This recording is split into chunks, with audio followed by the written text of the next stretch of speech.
ओम नमो भगवते वासुदेवाय. भगवंतांनी वचन दिल्याप्रमाणे कर्दम महामुनींच्या ठिकाणी कपिल महामुनींच्या रूपात भगवंत अंशतः अवतीर्ण झाले.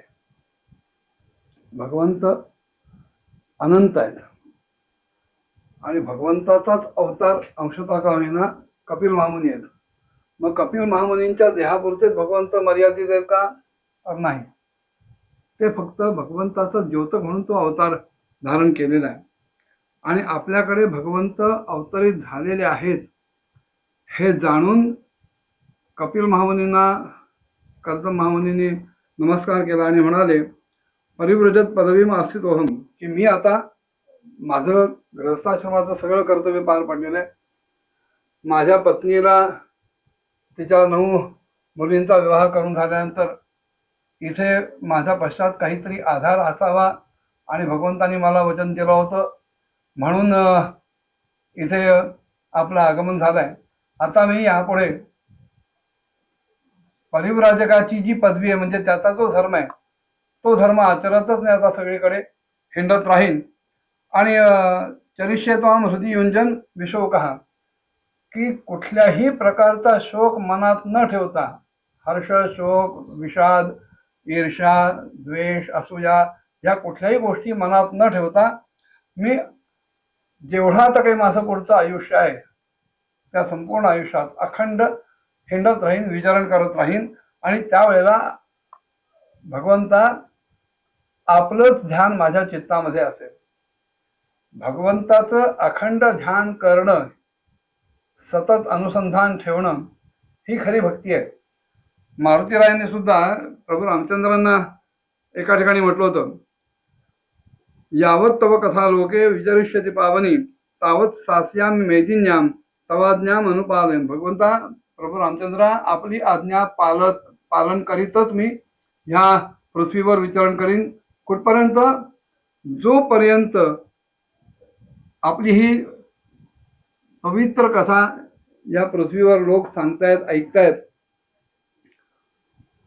तोपर्यंत मी इथे राहीन. असं म्हटल्यानंतर हा एक दृष्टांत झाला. पण कर्दम महामुनींनी आपल्या मुलाला 3 प्रदक्षिणा घातल्या आणि ते आपल्या मार्गाला निघून गेले.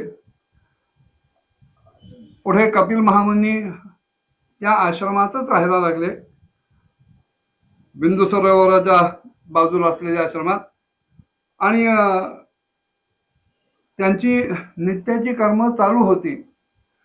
भगवंत अवतरित जरी झाले तरी देहात आल्यानंतर देहाला आवश्यक असणारी जी कर्म आहेत, अनुष्ठान आहेत, ती करावीच लागतात. पण ती केलीच पाहिजेत अशा प्रकारचं बंधन नाही. इथे व्यासांनी कपिल महामुनींना एक विशेषण वापरलेलं आहे, आसीनम अकर्माणम. एकीकडे आपली सगळी जी वर्णाश्रमाप्रमाणे असणारी कर्तव्य आहेत ती कर्तव्य केली, पण त्याच्यात ते कुठेही अडकले नाहीत. याचं कारण मुळात तो भगवंताचाच का होईना पण अंशावतार असल्यामुळं त्यांच्या ठिकाणी काही ज्ञान मिळवायचं आहे, काही कर्म करायचं आहे ही अपेक्षाच नव्हती. आणि एरवी सर्वसामान्य माणसं जी आहेत त्यांना मुंजी बंधन करून, यज्ञोपवीत धारण करून पुढच्या कर्मांचा अधिकार प्राप्त करावा लागतो. वर्णाश्रम धर्माप्रमाणे ती पुढची कर्तव्य पार पाडावी लागतात. मग वानप्रस्थात जावं लागतं आणि मग शेवटी विधिवत यज्ञोपवीत आदी सगळ्या गोष्टींचा त्याग करून, आत्मश्राद्ध करून मगच त्यांना संन्यास घेता येतो. कपिल महामुनींना वेगळा संन्यास घेण्याची काही आवश्यकता नव्हती, कारण ते जसे होते तसेच आलेले आहेत. आम्ही जीव अज्ञानी असतो, त्यामुळे अज्ञानाची निवृत्ती करण्यासाठी काही ना काहीतरी कर्म करावे लागतात आणि नंतर ज्ञानमार्गाकडे किंवा मोक्ष मार्गाकडे जाण्यासाठी काही अधिकार प्राप्त करून घ्यावा लागतो.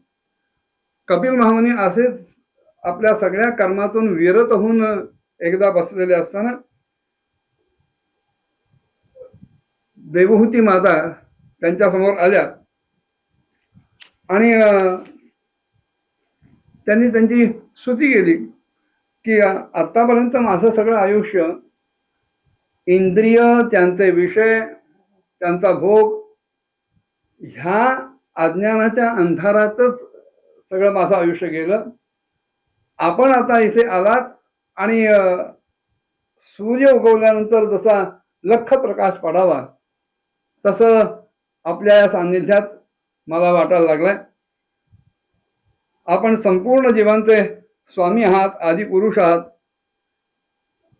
अज्ञानरूपी अंधारात चाचपडणाऱ्या लोकांसाठी ज्ञानरूपी आपण सूर्य आहात. सामान्य जीव जन्माला आल्यानंतर देहगेहादी गोष्टींमध्ये मी आणि माझे पण ह्याच्यात जो अडकतो, जो दुराग्रही असतो,